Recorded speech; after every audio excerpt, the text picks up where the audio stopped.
Okay, everybody, this is the first video lecture on the chapter of sex and gender. It's also the first time that I'm using a new software, so something new to me is this little mousy thing on here. Anyway, so if you notice a difference, that's what the difference is. Sex and gender. So this is a tough chapter for me to limit to a few 10-minute video lectures, primarily because I have taught this chapter over a whole semester, and it's a very big topic, and it is considered one of the primary subfields of sociology. You remember the three in sociology are race, class, and gender. So the first thing we have to do is talk about what is the difference between sex and gender. And I often start this conversation by asking how many sexes are there. And students will traditionally say, well, there's two, there's male and female. And then that begins a conversation about, well, are you defining primary or secondary characteristics? Are you talking about genes? Are you talking about exterior anatomy, interior anatomy? Because even when we talk about genetics, we have more than two, right? You have XX, XY, XX girls, XY boys. Then there are some other variations, like you have a phenomenon called a Turner syndrome, and that is when a person has an X and an O. You have a triple X, you have an XXY, you have an XYY, and I believe in this chapter you have a couple videos that go into some of these in a bit more detail. So even at the genetic level, we would argue that there's more than two sexes. Now, I should back up and specify that the fundamental difference between sex and gender is sex is, I like to say, it's what you got. It's your anatomy. It's your biology. Gender is a way of doing things. And sociologists are much more interested in discussing the implications for gender differences than sex characteristics, because gender is social. Gender is decided by our culture and by society, right? Behind my little screen over here, you have the different ways that we can think about the biological aspect of gender. Again, we have the genes, which we've already noted there's more than two variations. Primary sexual characteristics, these would be your ovaries or your testes. Secondary characteristics are those external things. What is it? I remember I read somewhere about the secondary characteristics are the cues to observers about the interior characteristics, about the primary. In other words, your secondary characteristics are things like your breasts or facial hair, or voice inflection. All of those things come sort of as markers of your primary sexual characteristics, which would be your uterus and your testes. A better way to think about sex, actually, and gender as well, is to think about that they run sort of along a continuum. So I have said in some classes I'll offer the example that imagine all of the men you knew were in one room naked. And you would line them up, right? And you'd have the very masculine men with a lot of muscles and deep voice and a lot of facial hair at one end. And then at the other end of the continuum, you have the less masculine men. In the room next to that, you have all of the women and they're naked and lined up, from the very feminine, very curvy, very soft voice, right? You have the very feminine women on one end and the very less feminine women on the other end. Sex is really thought of more as along a continuum, and it all has to do with the way that our body responded to androgens, and if it masculinized because of testosterone, or if we were exposed to estrogen.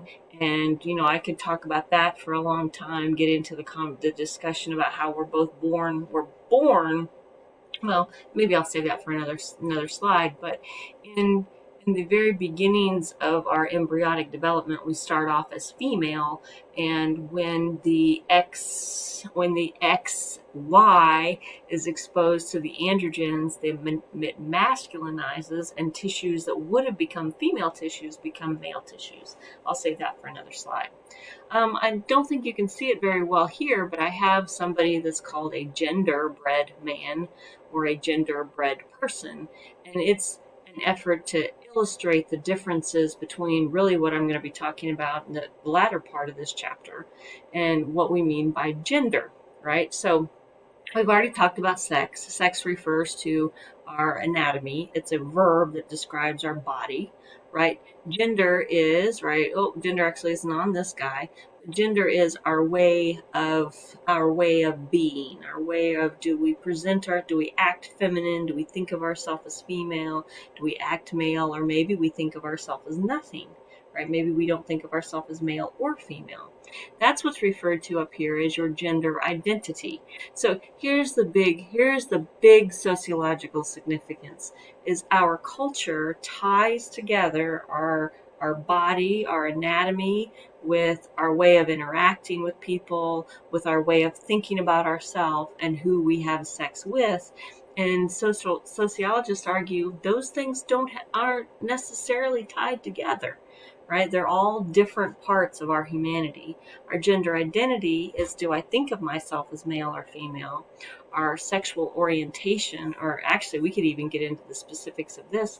You have something called a romantic. We have an orientation, which is like who turns you on, right? That would be your sexual behavior, and then you might even have your romantic attraction, which could be something different. But I'm not going to confuse things any more than that. So you have your gender identity, which is how you think of things in your head. You have your gender expression, which isn't on this guy, right? Your gender expression is how do you present to the world, right? So do you present in a feminine way? You look female. Do you present in a masculine way? And you can have an identity and present different. Most people don't. Most people will have an identity and present the same. Then you have your sexual orientation, which if you were in Boy Scouts or Girl Scouts and you learned how to use compasses, you learned what was called orienteering, right? So that's the direction of your attraction, right? The direction of your attraction. If you are heterosexual, the direction of your attraction is to people of another sex. If you are homosexual, right, the direction of your attraction is to people of the same sex as yourself. And so that's your sexual behavior. But here's another sort of thing that's potentially confusing. Your attraction need not necessarily conform to what you actually do. And all of those things, right? All of those things then get sort of tied up with each other. The sociological significance, and this is a really, really important point. The sociological significance, the reason that sociologists care at all about gender is that this is one of the most fundamental ways that we divide people, right? We divide people. Almost everything in our culture is divided by gender. We have a boy version of it and we have a girl version of it. If we were together, I would ask you, like, name a girl pizza, or a girl car, or a girl color. Name a boy color. Name a girl beer. Like everything. There's female, like what is the typical when you go out to eat the female dinner, right? What girls order? What do boys order? Like girls order salads, boys order steaks. Girls drive small cars, men drive big trucks. All of those things. All of those things are divided by society. There's nothing about your biology that predicts if you're going to order a salad or order a steak, or your sexual biology anyway. So it is a fundamental element of social control. Everything gets divided up by gender. And then once it's divided up, then it acts as an agent of social control, because boys, people who are identified or assigned or think of themselves as male, are expected to do certain things, and girls who are expected to do other things. So, and again, it's not, the point is not that we divide. I mean, that is true. One of the significance is that we divide people. But that is not the biggest issue.